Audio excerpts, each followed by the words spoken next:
Hi, hello students. Welcome you all. Now, Deepan from Amirtha Institute. Actually, yesterday CBSE board examination totally cancel ஆயிடுச்சு.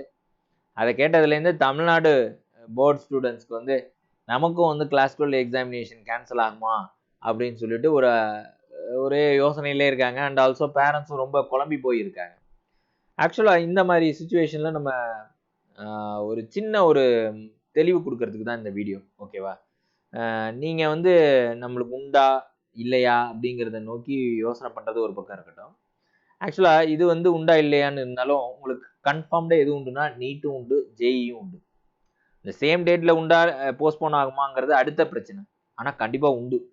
ஏன்னா அது இல்லாமல் medical selection பண்ண முடியாது, engineering செலெக்ஷனும் பண்ண முடியாது. ஸோ அதை நோக்கி நீங்கள் உங்களோட ப்ரிப்ரேஷனை மூவ் ஆன் பண்ணுங்கள்.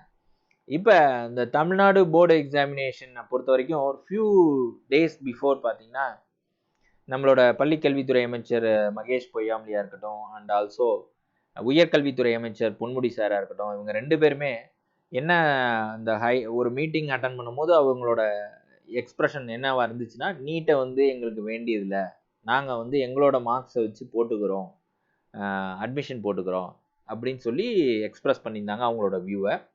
அதுக்கு அந்த ஒரு விஷயத்தை நம்ம கவனிச்சுக்கிட்டு இருந்தோம். இன்னொரு கொஞ்ச நாளுக்கு முன்னாடி நம்மளோட பள்ளிக்கல்வித்துறை அமைச்சர் வந்து செய்தியாளர்கள் சந்திப்பில் என்ன விஷயம் கன்வே பண்ணியிருந்தாருன்னா, +2 போர்டு எக்ஸாமினேஷனை பொறுத்த வரைக்கும் முதல் சிபிஎஸ்இ போர்டு எக்ஸாம் எப்போன்னு அறிவிக்கட்டும் அவங்க, அதுக்கப்புறம் நாங்கள் உங்களுக்கு டேட்ஸ் கொடுக்குறோம் தமிழ்நாடு எக்ஸாமுக்கு. அதுக்கு அந்த சிபிஎஸ்இ போர்டு எக்ஸாம் கொடுத்த டேட்லேருந்து நிச்சயமாக கொஞ்சம் தள்ளி தான் நம்மளோட தமிழ்நாடு போர்டு எக்ஸாம் நடக்கும் அப்படின்னு சொல்லியிருந்தார். இந்த அறிவிப்பை வச்சுக்கிட்டு நம்ம யோசனை பண்ணி பார்த்தோம்னா, இப்போ சிபிஎஸ்இ போர்டு எக்ஸாம் வந்து கண்டிப்பாக கிடையாதுன்னு ஆயிடுச்சு. ஆனால் இன்னொரு அவங்களுக்கு வந்து கிடையாதுன்னு ஆனாலும் நீட் இருக்கு மெடிக்கல் செலெக்ஷனுக்கு, ஜேஇ இருக்கு இன்ஜினியரிங் செலெக்ஷனுக்கு. இப்போ இவர் தமிழ்நாடு பொறுத்த வரைக்கும் நம்மளோட ஸ்டாண்ட் என்னன்னா, செப்பரேட் எக்ஸாம் நீட்டு வந்து நாங்கள் வந்து எடுத்துக்க மாட்டோம். எங்களோட போர்டு எக்ஸாமினேஷன் முன்னாடி நாங்கள் எப்படி பண்ணோமோ அதில் கட் ஆஃப் ஃபிசிக்ஸ் கெமிஸ்ட்ரி பயாலஜியை யூஸ் பண்ணி கட் ஆஃப் ஜென்ரேட் பண்ணி அட்மிஷன் போடுவோம்னு சொல்லிக்கிட்டு இருக்காங்க. ஆக்சுவலாக அவங்க வந்து நீட்டை வேணான்னு சொல்லணும்னா அவங்க வந்து சுப்ரீம் கோர்ட்டில் ஃபைல் பண்ணி அதுக்கான ப்ராசிக்யூஷனை கொண்டு போக வேண்டிய வேலை இருக்குது. அது ஒரு பக்கம் இருக்கட்டும். அது போய் வாதாடி அதுக்கு வாங்குறதுங்கிறது சாதாரண விஷயம் இல்லை. இந்த மீன் டைம் எக்ஸாமினேஷனே இங்கே நடத்த முடியலன்னு வச்சுக்கோங்க, போர்டு எக்ஸாமினேஷனே என்னால் நடத்த முடியாது, நடத்தலை அப்படிங்கிற ஒரு டிசிஷனை எடுக்கிறாங்கன்னா, அப்போ நடத்த முடியாதப்ப இவங்க அங்கே போய் ப்ராசிக்யூஷனே கொண்டு போக முடியாது. அதை யோசனை பண்ணுங்க. நீட் எக்ஸாம் வந்து வேண்டாம், நாங்கள் வந்து போர்டு எக்ஸாம் கண்டக்ட் பண்ணியிருக்கோம், அந்த மார்க்கை வச்சு நாங்கள் எடுத்துக்கிறோம் அப்படிங்கிற ஒரு ஆர்குமெண்ட்டுக்கே இவங்க நுழைய முடியாது. டோட்டலாகவே என்ன ஆகிடும்னா, ultimate NEET exam is the only வேன்னு ஆகிடும்.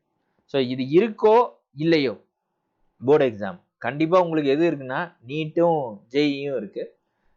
அப்போ நீங்கள் அதுக்கான ப்ரிப்பரேஷனை ஸ்டார்ட் பண்ணிடுங்க. இன்னொரு ஃபியூ டேஸில் நிச்சயமாக சிஎம் சாரோட கலந்துக்கிட்டு ஒரு முடிவோடு தான் வருவாங்க. அப்போ நம்ம அதை பற்றி யோசனை பண்ணி டிஸ்கஸ் பண்ணி எல்லாம் பண்ணிடலாம். ஸோ இந்த இப்போ நடந்த சிபிஎஸ்இ போர்டு எக்ஸாம் கேன்சல் ஆன மாதிரி நம்ம தமிழ்நாடு போர்டு எக்ஸாமும் கேன்சல் ஆகுதுன்னு வச்சுங்க. அப்போ என்ன பேசிஸில் நமக்கு மார்க்ஸ் கொடுப்பாங்க அப்படிங்கும்போது என்ன ஒரு ஆப்பர்ச்சுனிட்டி இருக்குன்னா, நான் முன்னாடியே சொன்னேன், இந்த யூனிட் டெஸ்ட்லாம் வைக்கும் போது அண்ட் ஆல்சோ சைக்கிளிக் டெஸ்ட்லாம் வைக்கும் போது நீங்கள் அதில் ப்ராப்பராக வந்து உங்களோட மார்க்ஸை வந்து நல்ல எஃபிஷியண்ட்டாக படித்து எக்ஸாமினேஷன் எழுதி நல்ல மார்க் எடுக்கணும் அப்படின்னு சொல்லியிருந்தேன். ஸோ அந்த மார்க்ஸை மேனிப்புலேட் பண்ணி அவங்க எக்ஸாஜரேட் பண்ணி கொண்டு வரதுக்கான வாய்ப்பு இருக்கானா இருக்குது. ஸோ நிறைய பேர் வந்து அப்போ வந்து அந்த யூனிட் டெஸ்ட்லாம் கண்டக்ட் பண்ணும்போது அதெல்லாம் வந்து வேஸ்ட்டு, அதெல்லாம் நம்ம ஏன் ப்ரிப்பேர் பண்ணிக்கிட்டு நம்ம வந்து நீட்டு ஜேஇக்கு மட்டுமே ப்ரிப்பேர் பண்ணிட்டு போம் அப்படின்னு சொல்லி அவாய்ட் பண்ணக்கூடாது அப்படின்னு நான் முன்னாடியே சொல்லியிருந்தேன். ஏன்னா அது போர்டு எக்ஸாமினேஷனோட மார்க்ஸாக வர்றதுக்கான வாய்ப்பு இருக்குது அப்படின்னு சொல்லி.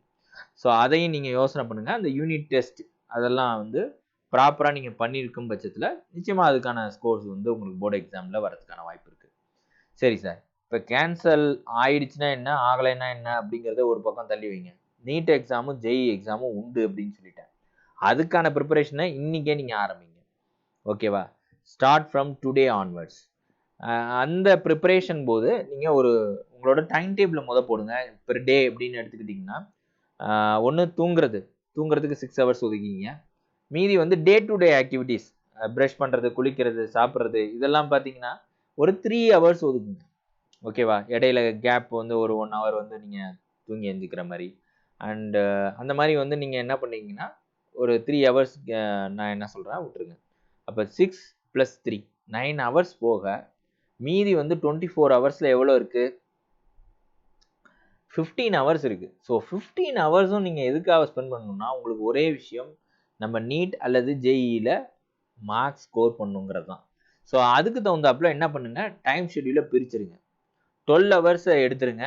12 + 3 ஆக்கிருங்க. ஸோ அந்த 3 ஹவர்ஸ் நீங்க என்ன நினைக்கிறீங்க? போர்டு எக்ஸாம் வருமா? வராதா? வருமா? வராதா? அது வரட்டும், வராம போகட்டும். என்ன?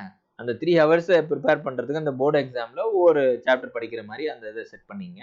மீதி இந்த 12 ஹவர்ஸ என்ன பண்ணிருங்கன்னா, 4 + 4 + 4ன்னு சொல்லிட்டு 3, 4ஆ பிரிச்சுருங்க. ஒரு 4 என்னன்னா, 4 ஹவர்ஸ் வந்து பிசிக்ஸ், இன்னொரு 4 ஹவர்ஸ் வந்து பயாலஜி, இன்னொரு 4 ஹவர்ஸ் கெமிஸ்ட்ரி. ஸோ அந்த மாரி பிரிச்சுட்டு உங்களோட பிரிப்பரேஷன கன்டின்யூ பண்ணுங்க.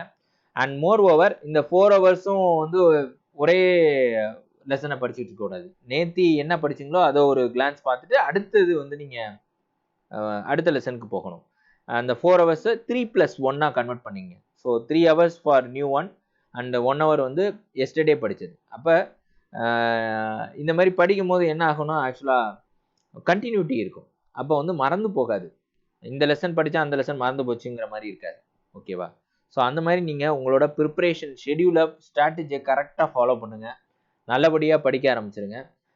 அண்ட் நம்மளுக்கு வந்து இந்த சிச்சுவேஷன் கொரோனா சிச்சுவேஷன்லாம் கிளியர் ஆகி போர்டு எக்ஸாமினேஷன் உண்டு அப்படின்னாலும், நம்ம அதுக்கு தகுந்தாப்புல ரெடி ஆயிடலாம். இந்த 3 ஹவர்ஸ்ல நீங்க என்ன ப்ரிப்பேர் பண்ண முடியுமோ, 12 + 3 அப்படிங்கிறதுல 3 ஹவர்ஸ்ல என்ன ப்ரிப்பேர் பண்ண முடியுமோ, அத வந்து உங்களோட போர்டு எக்ஸாமினேஷனுக்கு ப்ரிப்பேர் பண்ண ஆரம்பிச்சுருங்க.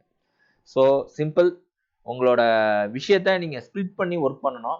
நல்ல அதுக்கான டைமிங்க கரெக்ட்டா டைம் பவுண்ட் மேனர்ல மேனேஜ் பண்ணி கரெக்ட்டா ப்ரிப்பரேஷன் பண்ணீங்கன்னா, you can rock in the NEET or JEE exam as well as the board exam. Thank you. See you in next video.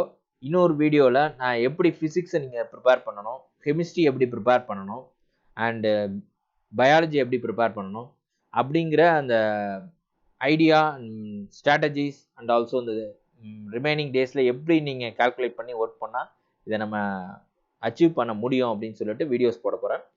If you want the videos, நம்ம சேனலை subscribe பண்ணீங்க, கூடவே இருக்கக்கூடிய அந்த bell பட்டனை கிளிக் பண்ணீங்க. இந்த வீடியோக்கு லைக் பண்ணுங்க, ஷேர் பண்ணுங்க, கமெண்ட் பண்ணுங்க.